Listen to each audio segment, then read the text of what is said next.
America ने 4 मुस्लिम देशों को चेतावनी दे दी है। ईरान ने जब धमकी दी तो अब उससे थर्रा गए हैं ट्रंप। ये पूरी खबर मैं आपको बताती हूँ। देखिए, ईरान पर सीधे अमेरिकी हमले के बाद अब खाड़ी देशों में जबरदस्त हलचल मची हुई है। हालात इतने ज्यादा तनावपूर्ण हो चुके हैं कि अमेरिका को अपने ही दोस्त देशों कुवैत, बहरीन, कतर, संयुक्त अरब अमीरात में हाई अलर्ट लागू करना पड़ रहा है।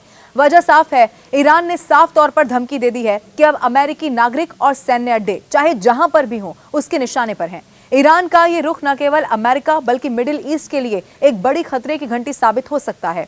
खुफिया सूत्रों का तो यह भी कहना है कि ईरान की अगली कार्रवाई इन मुस्लिम देशों में स्थित अमेरिकी जो ठिकाने हैं उन पर ही हो सकती है। आगे माना यह भी जा रहा है क्योंकि ईरान इस वक्त जबरदस्त आग बबूला नजर आ रहा है। जिस तरह से अमेरिका ने वहां अटैक किया, खासतौर पर परमाणु अड्डों को निशाना बनाया। अब जहां पर बताया जा रहा है कि हजारों अमेरिकी सैनिक वहां पर तैनात हैं और बड़ी मात्रा में हथियार जमा है, अब इन्हीं जगहों को टारगेट कर सकता है ईरान। अब अगर ईरान ने ये मिसाइल या फिर सुसाइड ड्रोन के जरिए हमला किया तो अमेरिका को भारी नुकसान हो सकता है। इसमें भी खास बात यह है कि इन देशों की सुरक्षा प्रणाली इजराइल जितनी एडवांस नहीं है। ऐसे में अगर ईरानी मिसाइलें अमेरिकी हथियार डिपो पर गिरते हैं तो परिणाम विनाशकारी, विध्वंसक हो सकते हैं। सिर्फ अमेरिका के लिए नहीं है ये, बल्कि इन चारों जो मेजबान देशों का जिनका मैंने नाम लिया, इनके लिए भी मुश्किल हो सकती है।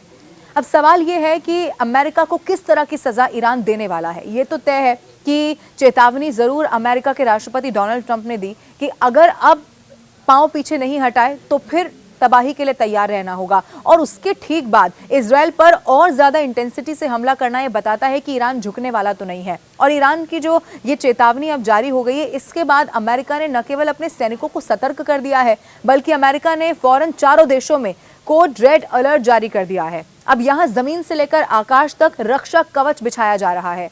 मैं आपको यह भी बता दूं, मिसाइल डिफेंस सिस्टम और जो एंटी ड्रोन टेक्नोलॉजी है उसकी तैनाती बहुत तेज हो चुकी है। इनफैक्ट सैन्य विशेषज्ञ जो हैं वो तो ये भी कह रहे हैं कि अब कैसे एक बड़े कदम ईरान यहाँ पर उठा सकता है।